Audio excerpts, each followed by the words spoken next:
भारत की Bill Gates साहब की जी बड़ी One shot, please. मैं तो समझा था ये फॉरेन कंट्री के बंदे हैं, इनको चाय पिलाना चाहिए। Style. वाह बोले डॉली की चाय। बनी चाय दुनिया के सबसे रईसों में शुमार बिल गेट्स ने पी, जिसके बाद डॉली रातों रात सेलिब्रिटी बन गए और उनकी चर्चा देश भर में शुरू हो गई। लेकिन सबसे दिलचस्प बात यह है कि चाय पिलाने से पहले डॉली को नहीं पता था कि आखिर बिल गेट्स हैं कौन।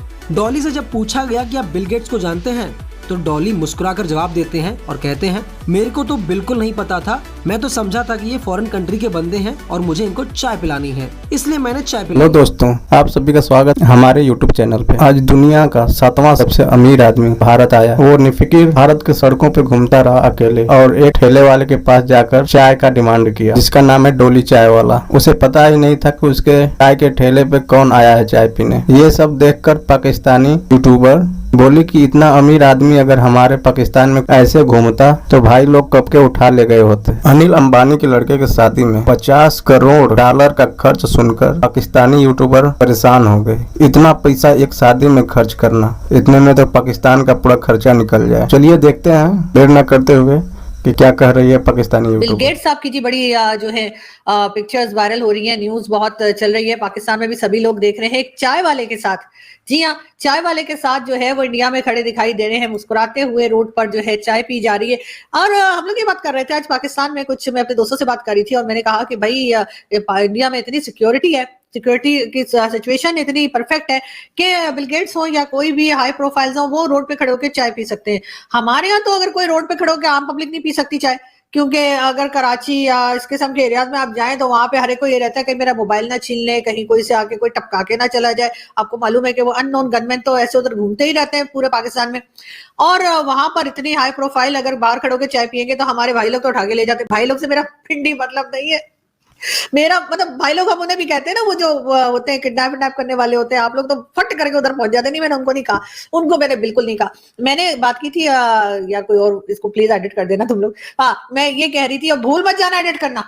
मैं ये कह रही थी कि भाई मेरा मतलब है कि कोई ऐसा होता है ना, हमारे यहाँ होते हैं कुछ लोग जिनके पास पैसा नहीं होता है, थोड़े गरीब होते हैं, तो वो फिर लोगों को उठा के ले जाते हैं पैसा वैसा मांगने के लिए। और बिल गेट्स के बारे में कौन नहीं जानता, किसको नहीं पता इनके पास इतना पैसा है। खैर, पैसे से मुझे याद आया कि मेरा ख्याल है ये शादी में शिरकत के लिए आए हैं। जी हाँ, मुकेश अंबानी के बेटे की शादी है और ये जो आपको साफ दिखाई दे रहे हैं, उनके साथ एक खूबसूरत सी लड़की बैठी हुई है। जी हाँ, इनकी शादी है और इनकी शादी में मैंने ये सुना है, अब कहाँ तक सही है पता नहीं, लेकिन मैंने ये सुना है कि मुकेश अंबानी के बेटे की शादी पर 50 करोड़ डॉलर का खर्चा आएगा। जी हाँ, ये जो आपको दिखाई दे रहे हैं, जी हाँ, इनकी शादी पे 50 करोड़ डॉलर का खर्चा आएगा। उसके अलावा जी मुकेश अंबानी जो है वो 114 बिलियन डॉलर के मालिक हैं।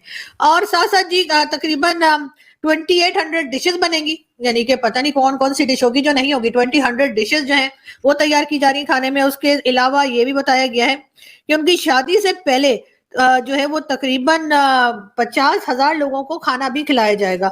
और साथ साथ जी ये सब चीजें जो है आप जानते हैं कितना महंगा पड़ेगा इनको, यानी कि बिल गेट्स आए हैं और भी कई बड़ी बड़ी जो है वो प्रोफाइल्स जो हाई प्रोफाइल्स हैं वो इनकी शादी में शिरकत के लिए आए हैं। और सारा खर्चा जो है वो मुकेश अंबानी ने उठाया है और एक तरह से बहुत ही महंगी ये शादी जो है वो गिनी जा रही है। मगर ये जरूर है कि जो प्राइम मिनिस्टर हैं मोदी जी, उन्होंने कहा है कि जी सब लोग जो है वो शादी हिंदुस्तान में ही करें, कहीं बाहर जाके पैसा खर्चने के बजाय अपने ही कंट्री में पैसा खर्चा जाए। लेकिन ये सब चीजें फजूल खर्ची जो है, जिसे मैं फजूल खर्ची कहूंगी कि भाई इतना ज्यादा पैसा आप लगा रहे हैं, यानी 50 करोड़ डॉलर का मतलब खर्चा है। और उसके बाद जाहिर है कि जो मेहमान बुलाए हैं उनका खर्चा अलग होगा, फिर खाना 2800 डिशेस बन रही हैं वो अलग, और न जाने कितना खर्चा करके। और जबकि इनके पास है कितने 114 बिलियन डॉलर है मुकेश अंबानी के पास। इतना खर्चा करने के बजाय आप सीधी सादी शादी करते आराम से, जैसे वो बच्चन साहब की मूवीज में होता था, पंडित जी आ गए मंदिर में, उन्होंने फेरे कराया और कहा चलो भाई छुट्टी, हार पहना दिया और चलो कहानी खत्म।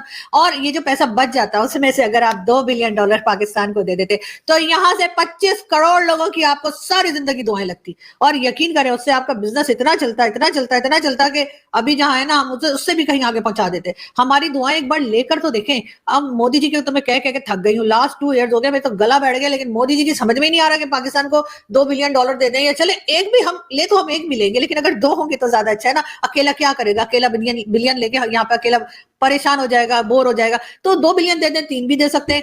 और आपके पास तो जी 114 बिलियन डॉलर है मुकेश अंबानी के पास। अगर 2-3 बिलियन डॉलर पाकिस्तान को दे देंगे तो भाई वो जो नॉन स्टेट एक्टर जा रहे हैं वो भी बंद हो जाएंगे। यकीन के ट्राई करके देखें, हाँ वो नॉन स्टेट एक्टर भी बंद हो जाएंगे। और उसके साथ साथ हम जो कश्मीर कश्मीर कश्मीर हर जगह करते हैं, तो हम वहां पे जाके जो है वो बिल्कुल चुप करके बैठेंगे, खामोश, एकदम ऐसा बैठेंगे हम, यकीन कीजिए। और शर्त लगा लीजिए मेरे साथ कि हम बिल्कुल ऐसा ही करेंगे।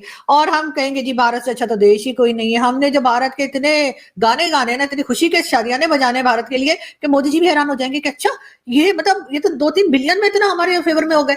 और खामखा मतलब 2-3 बिलियन तो आप लोगों के लिए क्या है, मतलब आप लोगों ने 14 बिलियन तो आप लोगों ने वहां कश्मीर में लगा दिए, ठीक है ना। और वो भी न्यूज आई थी। तो अगर उसमें से 2-3 बिलियन अगर आप पाकिस्तान को दे देंगे, मतलब उधार दे दें, लोन बोल के दे दें, और उससे क्या होगा, हम खा थोड़ी जाएंगे। हाँ, चाइना की तरफ मत देखिएगा, ठीक है। चाइना जो है वो उसको ना हमारी लैंग्वेज आती है ना हमें चाइना की लैंग्वेज आती है। इस वजह से होता ये कि वो जब पैसे मांगते हैं तो हमें लगता है कि वो हमें और देने को कह रहे हैं, इसलिए हम उनसे कहते हैं ला और पैसा दे दो। ये देखिए लैंग्वेज का प्रॉब्लम है। बिल गेट्स दुनिया का अमीर तरीन बिजनेसमैन रह चुका है। वो ना सिर्फ इंडिया की सड़कों पे बहुत मतलब आसानी से फिरता नजर आ रहा है, और वहाँ के चाय वाले के बारे में उन्होंने बड़ी तारीफ की है। तो मुझे लगता है इंडिया के चाय वाले वैसे ही मतलब फेमस। कभी अगर हम मोदी साहब की बात करें वो भी चाय वाले थे, आज डोली चाय वाला है। ये क्या कहना चाहेंगे इस हवाले से? देखिए अस्सलाम वालेकुम। बात यह है कि जी बिल गेट्स कोई छोटा मोटा बंदा तो है नहीं, ठीक है, सारी दुनिया जानती है। ये वही बिल गेट्स है जिसने पाकिस्तान के साबिक फेडरल मिनिस्टर थे चौधरी एहसन इकबाल साहब, उनको कहा था कि मैं आपके मुल्क में एक यूनिवर्सिटी कॉलेज टाइप खोलना चाहता हूँ आईटी के हवाले से। तो हमारे जो मिनिस्टर साहब थे तो उन्होंने कहा था कि जी आप हमें प्रॉपर एक लेटर लिखें। कहाँ बिल गेट्स, कहाँ एहसन इकबाल साहब, तो इनको तो उस वक्त सोचना चाहिए था ना कि पाकिस्तान के बारे में। अभी मैंने बताना था कि हिंदुस्तान में जो आईटी है वो बहुत हमसे बहुत आगे है, इसमें तो कोई शक नहीं है। तो सारी बात है, बिल गेट्स ऐसे इंडिया जाता है जैसे उनका ससुराल है, उनका घर है, ठीक है। पाकिस्तान में तो कोई नहीं आता। नहीं, मैं कहता हूँ पाकिस्तान में आ भी जाए, लेट्स सपोज कोई इस लेवल का, इस प्रोफाइल का बिजनेसमैन पाकिस्तान में आ जाए, मैं कहूँगा वो मेरी ऑब्जर्वेशन है कि पूरे शहर को बंद कर दिया जाएगा जी, बिल गेट्स आ रहा है। और वहाँ पे डोली चाय वाले ने बाद में ये स्टेटमेंट दिया कि भाई मुझे तो अगले दिन पता चला कि ये कोई मतलब बिल गेट्स है या कोई बहुत बड़ा बिजनेसमैन है। मैंने तो समझा फॉरनर है, मैंने चाय पिलाई है, उन्हें चाय बड़ी पसंद आई है। अच्छा, और एक बात उधर बिल गेट्स ने की है, उन्होंने अपने एक्स पे ये लिखा है कि भाई इंडिया के हर मोड़ पे आपको इनोवेशन मिलेगी, चाहे वो चाय हो या किसी भी चाय हो, खाना हो, रोटी हो, दाल सब्जी हो, हर चौक में चौराहे पे आपको मिलेंगे वो, ठीक है। और वो हमारा जो कल्चर है तकरीबन सेम ही है। लेकिन हम मानते नहीं इस बात को, हम कहते नहीं जी इंडियंस का, हिंदुस्तान का कल्चर लहदा, पाकिस्तान का लहदा। देखिए जी बात ये है कि हमारा जो पंजाब है उसको कहते हैं लहदा पंजाब, उसको कहते हैं चढ़ता पंजाब, ठीक है। इंडियन जो है वहाँ भी साग और मक्की की रोटी खाते हैं, यहाँ भी खाते हैं, दाल चावल यहाँ भी खाते हैं, वहाँ भी खाते हैं। वहाँ पे अगर बिल गेट्स साहब गए हैं वहाँ पे, उन्होंने चाय पी है, तो उनको चाय पीने के लिए ताज होटल चले जाते हैं, वो ठीक हो गया, उनके लिए वो कमी तो नहीं थी। लेकिन उन्होंने जाके चेक किया, देखा कि यार एक बंदा चाय बना रहा है सड़क के किनारे, इसकी चाय पी के देखो। तो खैर से उनके जो प्राइम मिनिस्टर वो खुद कहते हैं जी मैं खुद, मेरा वालिद चाय बेचता था, मैं खुद चाय बेचता था, चाय वाला हूं। वो नहीं फील करते कि जी चाय वाला, वो कहते हैं काम कर रहे हैं, मेहनत कर रहे हैं। और आज इसी वजह से इन्वेस्टमेंट की अगर बात करें, दुनिया की बड़ी बड़ी मल्टीनेशनल कंपनीज इंडिया में आके इन्वेस्टमेंट करती नजर आ रही हैं। और यही बिल गेट्स ने के बारे में ये भी खबर आ रही है कि इंडियन प्राइम मिनिस्टर के साथ मुलाकात होगी और उसमें आर्टिफिशियल इंटेलिजेंस के हवाले से बहुत बड़ा प्रोजेक्ट लाने वाले इंडिया में।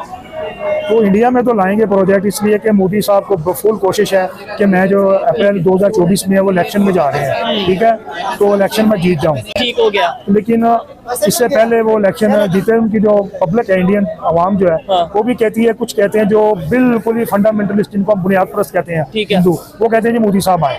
लेकिन जो पढ़े लिखा तबका है, एजुकेटेड, वो कहते हैं कि जी मोदी साहब आएंगे, इन्होंने किया गया है सर। लेकिन एक चीज अगर हम देखें, मैं यूएई का विजिट किया, वहाँ पे बहुत से इंडियंस हमें मिले, पढ़े लिखे एजुकेटेड बिजनेसमैन, वहाँ पे बड़ी बड़ी उनकी कंपनीज हैं। तो वो कहते हैं कि भाई इस दफा तो ऐसी ये इलेक्शन होगा कि 400 पार मोदी साहब की होगी।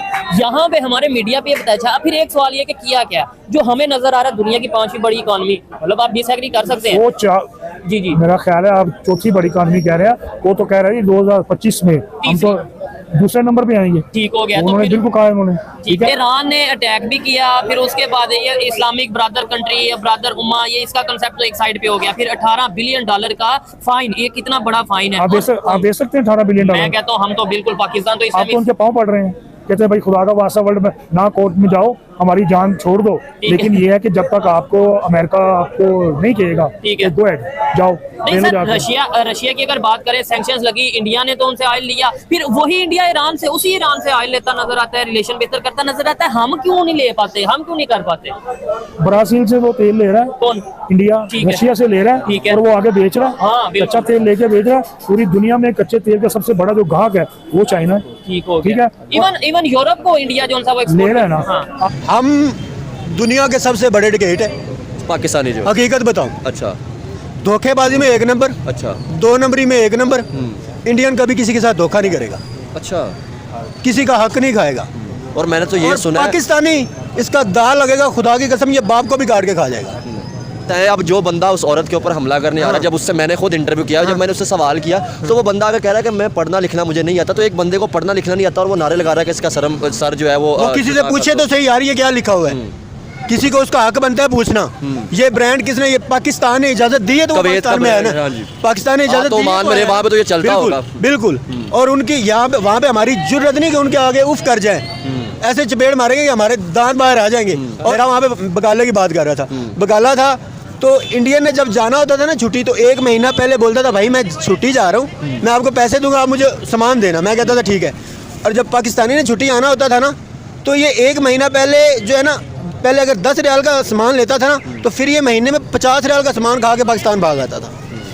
देखो, तो फिर वो मुसलमान और काफर में, और हमें अरबी वहाँ पे पता है क्या कहते थे? वो कहते थे कि आप लोग नमाज क्यों नहीं पढ़ते हो? हम में और काफर में सिर्फ पहचान यही है कि 5 वक्त की नमाज पढ़े। एक